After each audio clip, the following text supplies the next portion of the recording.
Hey guys, welcome back to Altaz-Review. It's finally my turn to talk about Dark Souls and its difficulty.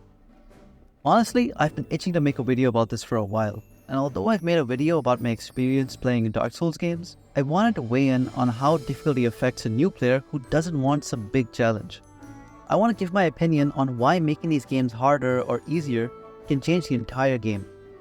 There's been a long-running idea of having an easy mode for Demon Souls, Dark Souls, and now even Elden Ring. And I want to help people appreciate the games just as they are. With the Shadows of the Erdtree DLC coming soon, I'm hoping it's gonna be another chance for new players to try out Elden Ring. I don't want to be a fanboy and just shove my opinions in other people's face, so I want to give a little backstory about my experience with Dark Souls as a fairly casual gamer. A few years ago, I kept hearing about this really hard game called Dark Souls. Even the name seemed menacing. I eventually got my hands on Dark Souls 2. Not the best starting point in hindsight. And I gave it a shot expecting an unforgiving challenge. But Dark Souls 2 has a few unique problems. Now, I'll save a Dark Souls 2 critique for another video, but I'll explain what exactly bothered me as a new player. First, the game introduced itself as a hard game where I'll keep losing my souls and die a lot. I didn't actually realize that the game kept mentioning dying and emphasizing its hopeless world until I saw a video by Zero Lenny called The Dark Souls 2 Problem. He does a good job of explaining exactly what problems Dark Souls has and what separates it from Souls games but still makes it a good game by itself. But anyway, I continued playing. I later found a tutorial that didn't really explain things very well. In fact, I didn't even know if it was a tutorial or just level 1 of this really hard game, since I kept dying to all the different enemies and situations. So I skipped it thinking I'll come back when I'm stronger. In a way, you could say it's my fault for skipping the tutorial or skipping the first few challenges.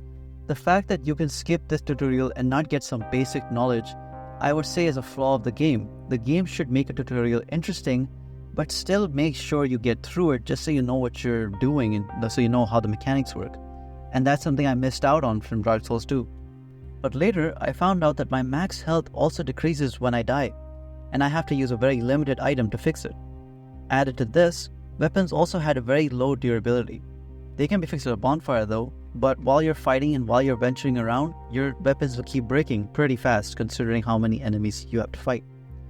And the worst offender, which I found out a year after I quit playing, was that I accidentally increased the difficulty of the game by joining a strange covenant in the starting area.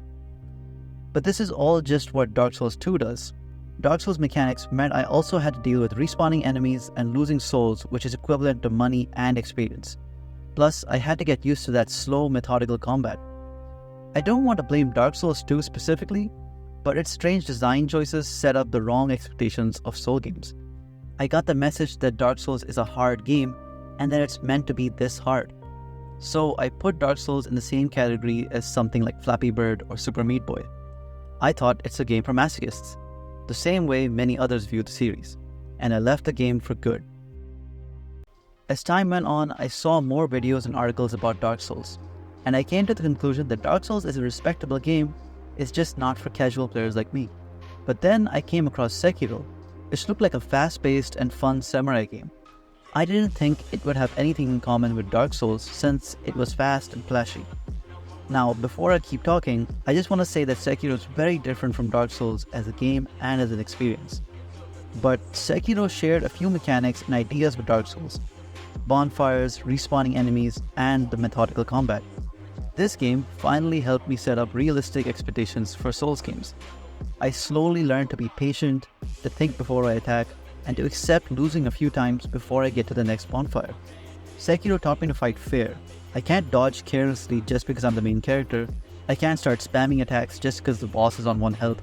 The enemies are fighting fair and square, and I have to outplay them as if these are actually threatening opponents.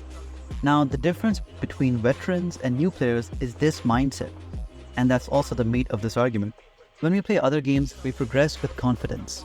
We expect to defeat every enemy and boss because the game is meant to tell a story and lead you to the end to see the story to its conclusion. Most fights have gimmicks or a workaround or even some special move to get in some big damage for no cost. Other games always tell you how to beat the enemy, or they might just have a huge glowing orb to shoot. You're always the chosen hero that has a bunch of abilities or 10 guns in your pocket. You're weirdly capable while the enemies are mindless grunts, or some super specific enemy with an obvious weakness. but these other games tend to hide their ease. Even on normal difficulty, some games will have enemies attack in turns. Or you're on 1 HP but you still end up taking 5 hits and live. These are design choices to make the game feel more exciting than it is. You feel like you just barely succeeded. Some games even have variable difficulty to make things easier if you keep dying. We all play games for different reasons, and sometimes we just want a simple linear adventure, where we're always strong, capable, and successful. But some games end up telling a story or a message that we never knew we needed. Games with a compelling story, games that personify mental illness, games that reveal that you weren't the hero after all, that your actions have an effect on the world around you for better or for worse. Dark Souls wants to send a message, but that message is specific to the in-game world. When I finally gave Dark Souls 1 a chance, I found that the game was a lot more doable than I thought. I got ready for a game that demanded skill and resilience, but I found something different. Even though I learned how to feel about these games from Sekiro, Dark Souls wasn't like Sekiro at all. The tutorial was direct and simple, but I thought it's just easing me in, it's gonna get harder.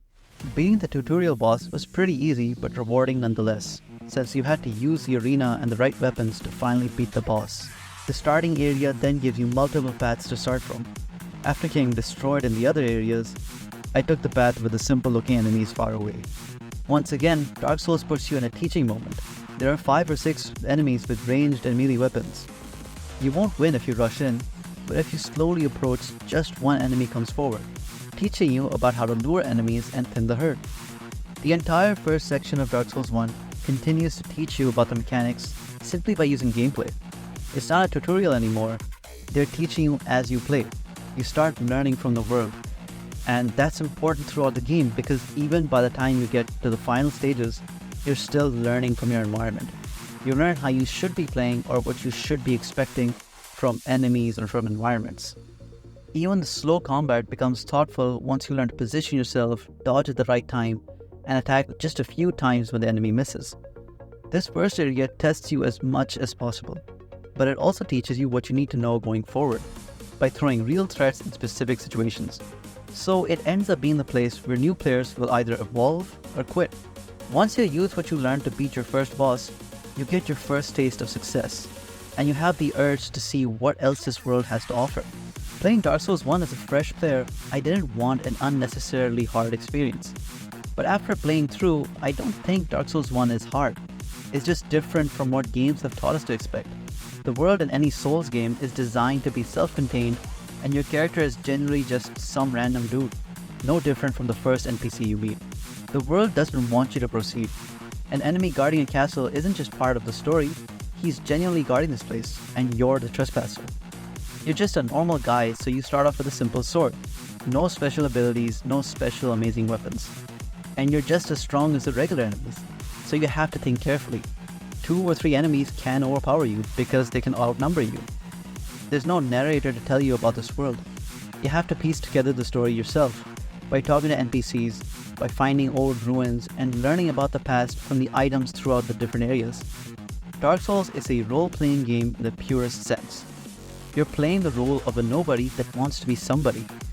Even as you defeat legendary bosses and cross dangerous lands, you meet others that are going through the same journey, showing that you're not exactly unique, you're just more successful than all the other people trying to do the same mission. For the first time, you're forced to play by the same rules as everyone else. In most games, hard mode means hundreds of enemies that are twice as strong as you, while easy mode means a handful of enemies that are half as strong as you. But Dark Souls never gives a disadvantage that doesn't apply to the enemy as well. But it also never gives you a bonus that enemies can't also have. You have to assume that enemies can do whatever you can, and vice versa. That's why respawning and resting causes enemies to revive and heal as well. But Dark Souls allows you to use your brain and your reflexes to your advantage. If you have the same weapons or the same magic as the enemies, you're smarter than them. You can use them in more creative ways. You can shoot a bow from further away. You can expect more than what the enemy can expect. As you progress, you get all kinds of magic and items. Although none of them are really game-changing, it all depends on how you use them. Using huge weapons to knock enemies off cliffs, or using your great aim to pick off enemies from a crazy distance. Even bosses can be trivialized once you put your mind to it. In my case, I was fighting a huge dragon and I was way too scared to fight up close. So I bought 300 arrows and used my speed to my advantage. I kept circling the boss and stayed far away and just unloaded arrows till it died. Did I cheese the boss? Did I do something that seems kind of unfair?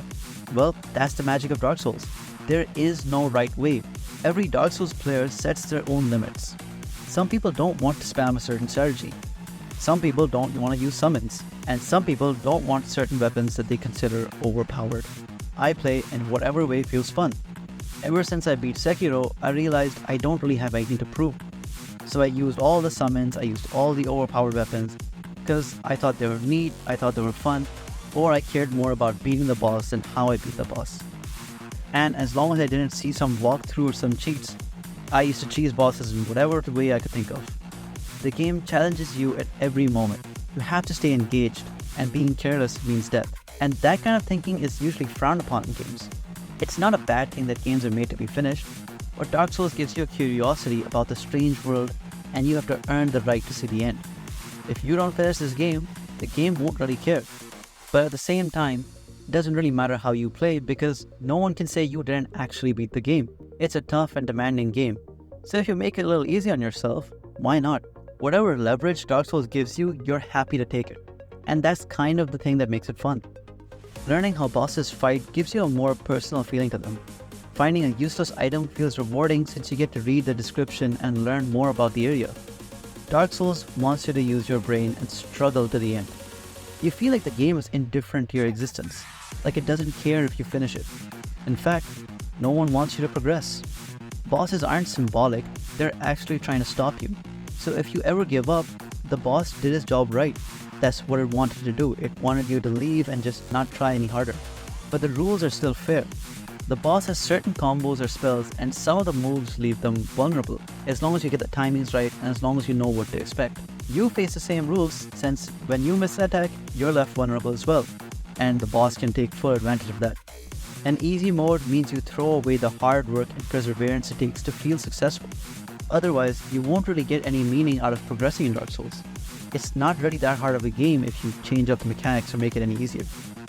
But Dark Souls being easy kind of just makes it a walk in the park, and especially since the story depends on your gameplay and how you proceed in the world. If the game is made easy, if it's just made the same way as other games, you're gonna finish the game not understanding what the game was about.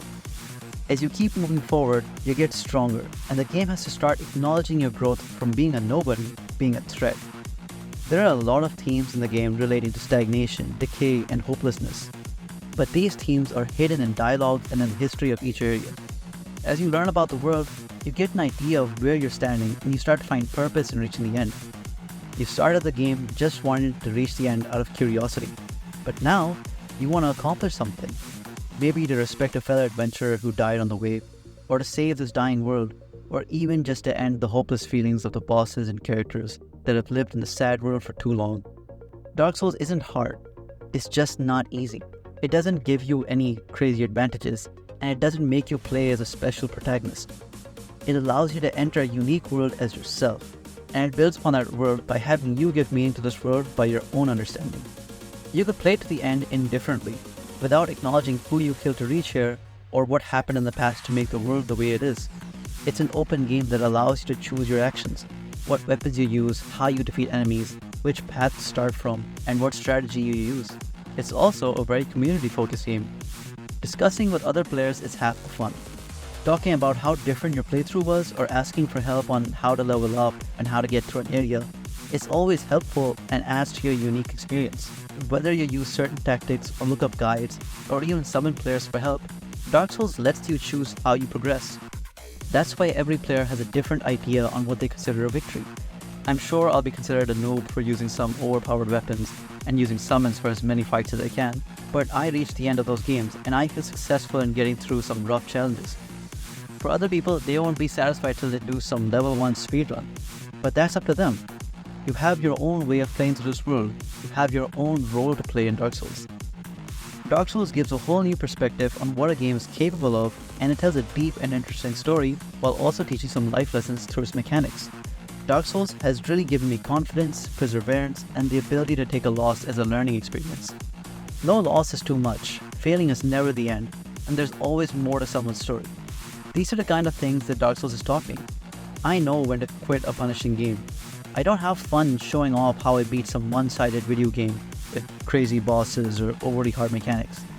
But Dark Souls has never made me feel like progress was too hard. It felt more like I wasn't seeing things clearly. There must be something I'm missing, or I'm just too careless at a certain area. And so far, I've used the same mentality to beat all the other games in the series.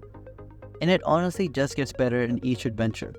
I genuinely want more people to play Dark Souls because I think it's fun. I feel like it's beneficial for anyone, regardless of what kind of gamer you are. There's probably a lot more to say about Dark Souls, but I just wanted to give my opinion on why Dark Souls might seem difficult and why I think you guys should give it a chance.